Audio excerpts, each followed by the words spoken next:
প্রিয় নবম শ্রেণীর শিক্ষার্থী বন্ধুরা, আজ তোমাদের পারুল প্রকাশনী টার্গেট থেকে 2024 সালের আর একটি ইতিহাস স্কুলের সেট নিয়ে তোমাদের সামনে হাজির হয়েছি।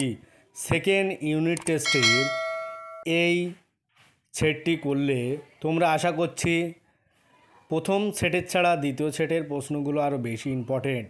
এখান থেকে বেশ কিছু প্রশ্ন তোমরা সেকেন্ড ইউনিট টেস্ট পরীক্ষায় কমন পেয়ে যাবে। তাই আর সময় নষ্ট না করে তোমরা স্কুলের প্রশ্নগুলো প্র্যাকটিস করো। আরও সেট তোমরা পরপর পেয়ে যাবে। আর তাই ভিডিওটি না টেনে শেষ পর্যন্ত দেখতে থাকো। প্রথম প্রশ্ন, একের দাগ সঠিক উত্তরটি বেছে নিয়ে লিখতে হবে। 8টা থাকবে 8 নম্বরের। ক, সেডানের যুদ্ধে বিজয়ী দেশ ছিল। উত্তর হবে 3 প্রাশিয়া।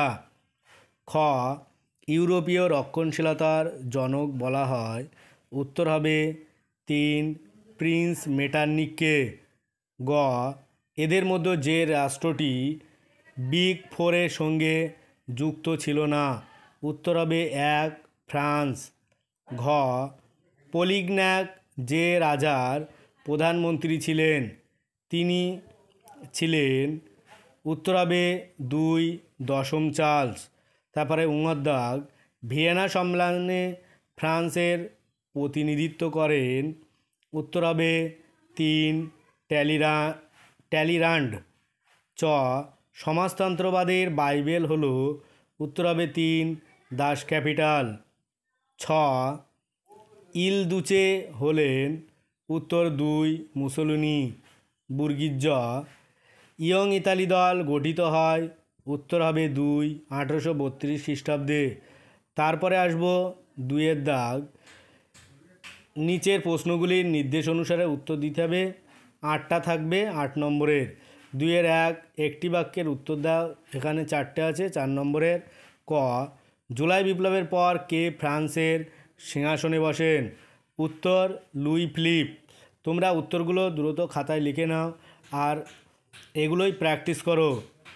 তারপরে খ, রিসার্জিমেন্টো কথার অর্থ কী। উত্তর পুনর্জাগরণ। গ, রক্ত লৌহনীতি গ্রহণ করেন কে। বিসমার্ক।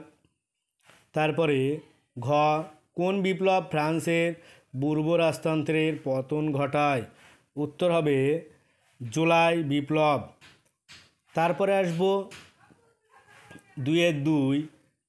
ক, এখানে দুটো বিবৃতি থাকবে, তোমাদের দুটোই করতে হবে। বিবৃতি, চীনকে ইউরোপীয়রা তরমুজের মতো টুকরো করেছিল। উত্তর হবে ব্যাখ্যা 1 তাদের অর্থনৈতিক স্বার্থ চরিতার্থ করতে।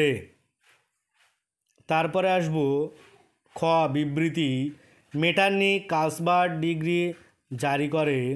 উত্তর হবে ব্যাখ্যা 2 জার্মানির রাজনৈতিক দলগুলিকে নিষিদ্ধ করার জন্য। ভিডিওটি না টেনে তোমরা শেষ পর্যন্ত দেখতে থাকো। আরও নতুন নতুন প্রশ্ন, ইম্পর্টেন্ট প্রশ্ন তোমরা এখান থেকে পেয়ে যাবে। তারপরে আসবো 2-এর 3, সত্য মিথ্যা নির্বাচন করো। ক, জোলভেরাইন গড়ে উঠেছিল 1830 খ্রিস্টাব্দে। এটা মিথ্যা। খ, ফেব্রুয়ারি বিপ্লবের সময় ফ্রান্সের রাজা ছিলেন দশম চার্লস। এটা সত্য। তারপরে আসবো 3-এর দাগ, 2-3টে বাক্যে যে কোনো 4টি প্রশ্নের উত্তর দাও। তোমাদের এখানে 6টা থাকবে, তোমাদের 4টে প্রশ্ন উত্তর দিতে হবে।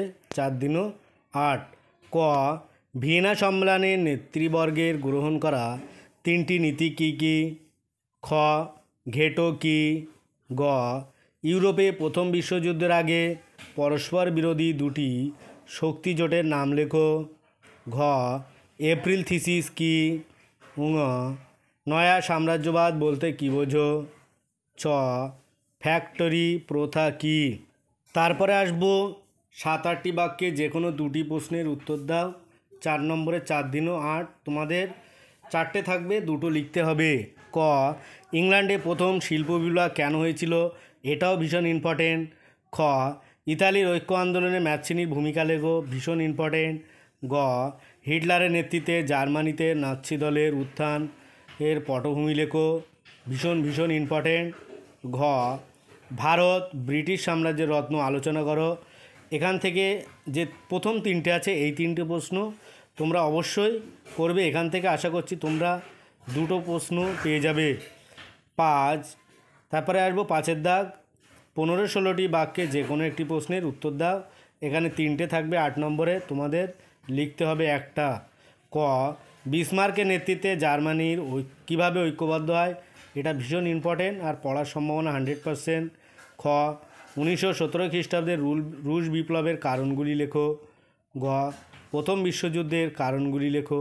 প্রত্যেকটা প্রশ্ন ইম্পর্টেন্ট, একটা বাদ দেবার মতো না। তোমরা প্রত্যেকটা করার চেষ্টা করবে আর প্রত্যেকটা করে যাবে। এখান থেকে তোমরা বড় প্রশ্নের উত্তরগুলো ঠিকভাবে করে গেলে তোমরা নিশ্চিতভাবে ভালো পরীক্ষা দিতে পারবে। আজ ভিডিওটি এই পর্যন্ত। পরের ভিডিও পেতে চ্যানেলটি অবশ্যই সাবস্ক্রাইব করো আর পাশে থাকা বেল আইকনটি ক্লিক করো। সকলে ভালো থাকো, সুস্থ থাকো। ভিডিওটা শেষ পর্যন্ত দেখার জন্য সবাইকে অনেক অভিনন্দন।